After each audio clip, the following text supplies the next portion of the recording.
Upbeat और slowing jobless claim data के कारण अमेरिकी बाजार ऊपरी स्तरों पर बंद हुए। डाउ 211 पॉइंट बढ़कर बंद हुआ। नास्डैक में 125 पॉइंट की बढ़त देखी गई और S&P में 32 पॉइंट की बढ़त रही। हालांकि हमने ऊपरी स्तरों पे प्रॉफिट बुकिंग का भी दबाव थोड़ा देखने को मिला। नास्डैक में देखें तो पूरे साल का ईयर टू डेट जो लॉस था वो टोटल इरेज हो चुका है। टॉप चाइनीज ऑफिशियल्स और US ट्रेड नेगोशिएटर्स के बीच में आने वाले सप्ताह में बातचीत होगी और फेज 1 डील में क्या प्रोग्रेस हुई है उस पर बातचीत करेंगे, क्योंकि प्रेसिडेंट ट्रंप ने थ्रेट किया था कि जो एग्रीमेंट फेज 1 डील हुआ है उसको टर्मिनेट कर सकते हैं अगर बीजिंग सारी एग्रीमेंट पर अडहर नहीं किया तो। कल बैंक ऑफ इंग्लैंड का पॉलिसी रेट डिसीजन था जिसमें कि इंटरेस्ट रेट अनचेंज रखे गए, 0.1% रखे गए और बैंक ऑफ इंग्लैंड ने प्रेडिक्ट किया है कि वर्स्ट क्राइसिस जो है वो 300 सालों की वर्स्ट क्राइसिस को प्रेडिक्ट किया है पैंडेमिक्स के द्वारा जो हो रही है।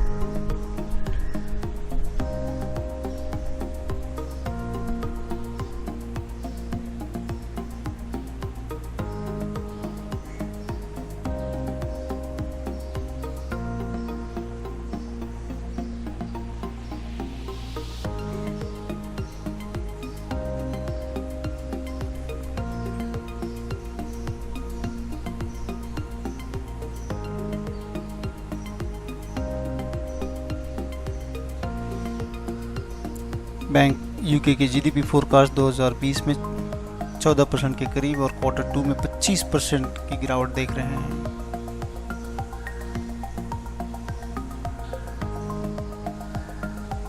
ये देखिए रेट 75.75 से लेके 0.1%। सेबी ने फ्रैंकलिन टेम्पल्टन म्यूचुअल फंड को बोला है कि वो इन्वेस्टर्स के पैसे लौटाने पर फोकस करें, जहां पर कि हमने देखा कि पिछले दिनों 6 डेट स्कीम्स को फ्रैंकलिन टेम्पल्टन ने क्लोज किया था। सोर्सेस के अनुसार वॉरबुक पिंकस के बैक किए हुए कंपनी स्टेलर वैल्यू चेन और डिलीवरी एंड महिंद्रा लॉजिस्टिक जो है वो लाइकली सूटर्स हो सकते हैं। इसमें फ्यूचर रिटेल ऐसा माना जा रहा है कि वो बातचीत कर रहे हैं इन्वेस्टर अमेजन के साथ और प्रेमजी इन्वेस्ट के साथ।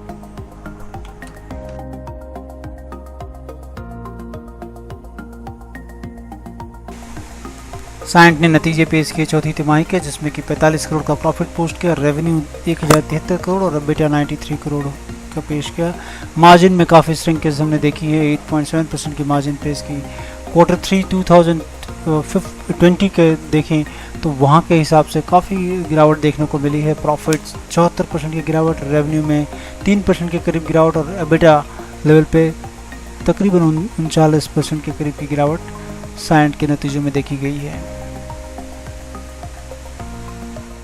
RBL बैंक ने नतीजे पेश किए चौथी तिमाही के, जिसमें कि हमने प्रॉफिट 8.7% जंप होते हुए देखा और NIM में भी अच्छा जंप देखने को मिला है, वहाँ भी तकरीबन 10% के करीब जंप है।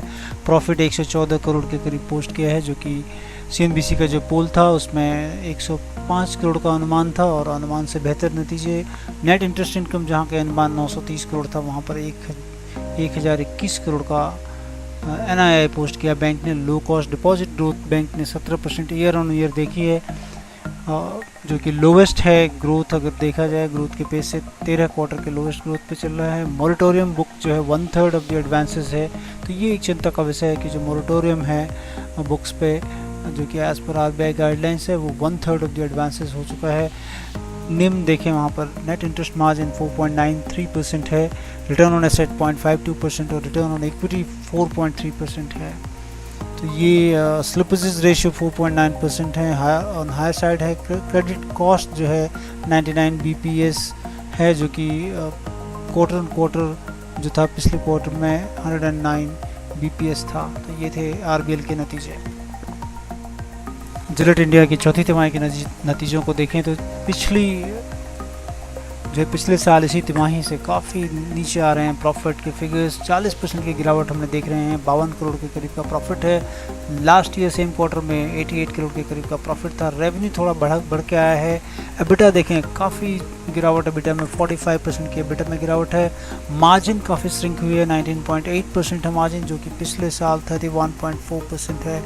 तो ये FMCG का ये काउंटर में हम देख रहे हैं काफ़ी गिरावट है। जिलेट जो कि हम जानते हैं जिलेट प्रेस्टो काफ़ी इनका अच्छा एक ब्रांड है, लोग घरों में पड़े हुए हैं, ज़्यादा यूज़ नहीं कर पा रहे हैं। ये शायद FMCG का ये आइटम मूवमेंट में कम दिख रहा है, जिसके कारण ये सारी फिगर्स हमको नेगेटिव आते हुए दिख रहे हैं। तो FMCG के इस कंपनी ने काफ़ी हतोत्साहित किया है नतीजों से।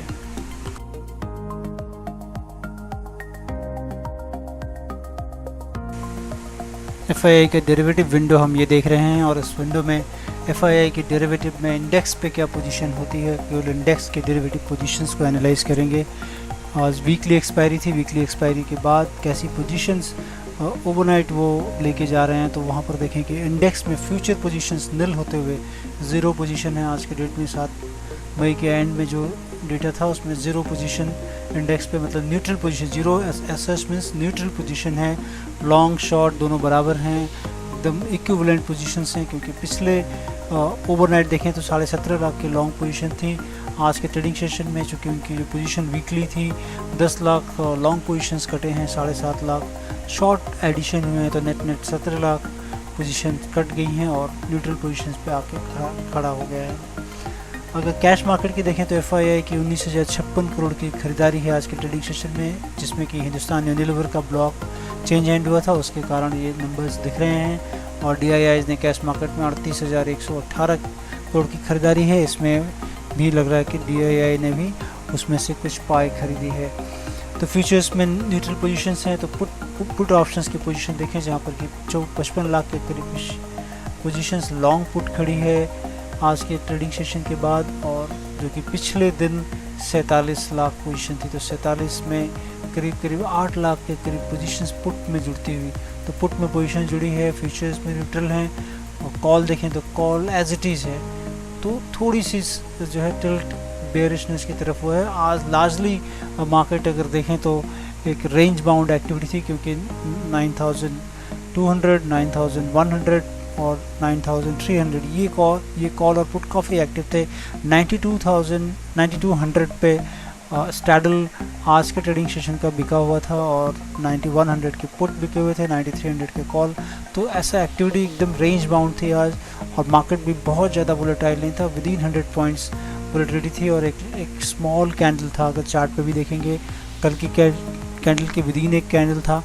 तो स्मॉल कैंडल और एक्टिविटी अब यहाँ से हेंस फोर्स इधर की तरफ भी पोजीशंस EOD पे, इंडेक्स फ्यूचर पे FII की बनेगी, उधर की तरफ मार्केट का मूवमेंट भी इंडिकेट करेगा।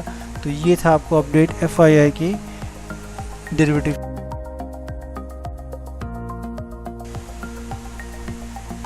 निफ्टी का ये डेली चार्ट्स आपके सामने हैं। आप देख रहे हैं कि दूसरा दिन है जबकि एक्टिविटी डोजी फॉर्मेशन मतलब साइन ऑफ इंडिसीजन की तरफ है। हम ट्रेंड लाइन तोड़ने के बाद ऐसी एक्टिविटी देखने को बराबर मिलती है कि एक साइन ऑफ इंडिसीजन गिरता है, मार्केट फिर रुक जाता है और कंसोलिडेट होता है, फिर नेक्स्ट मूव लेता है। और लास्ट ट्रेडिंग सेशन में एक्सपायरी थी, तो जैसा कि हमने डेरिवेटिव सेगमेंट्स में भी बात की कि एक्सपायरी के दिन 9200 पे जो स्टैडल बिका था, जिसके कारण एक्टिविटी काफ़ी कंटेंट थी।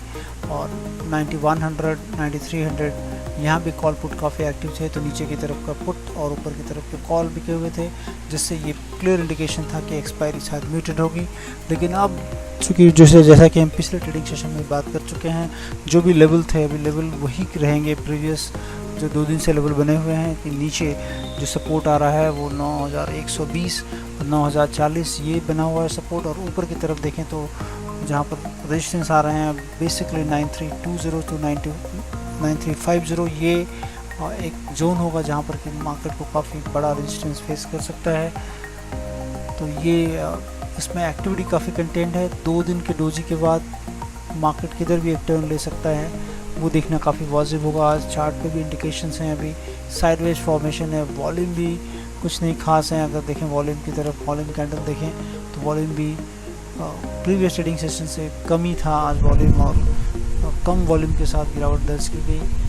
तो आने वाले टाइम पे अगर ये वॉल्यूम बढ़ता है, मूवमेंट बढ़ता है, तो वो एक इंटरेस्टिंग मूव देखने के लिए बन सकता है।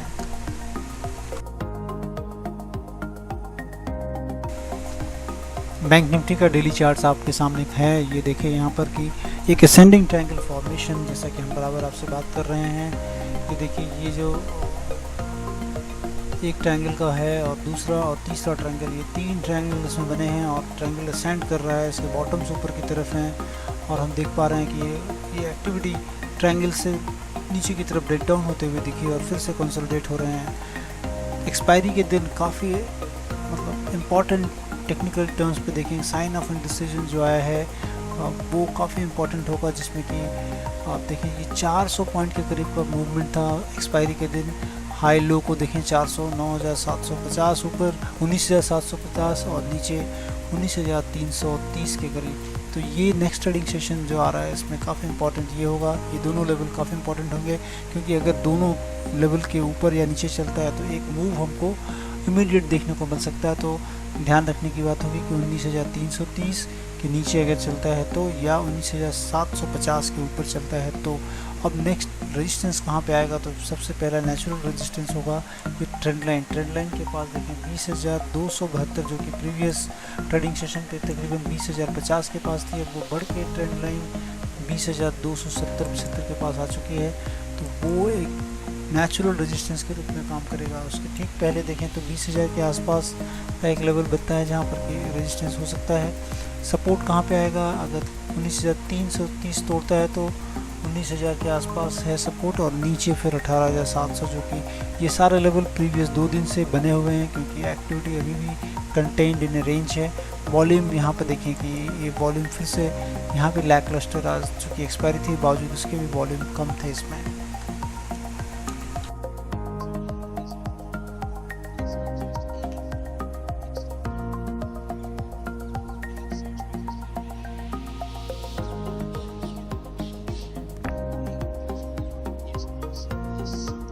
दोस्तों ये वीडियो अगर आपको इन्फॉर्मेटिव लगा हो तो मेरे चैनल को सब्सक्राइब करें और हाँ बेल आइकन भी प्रेस करें, ताकि फ्यूचर में आने वाली मेरी सारी इन्फॉर्मेटिव वीडियोज़ आपके नोटिफिकेशन में आ सकें।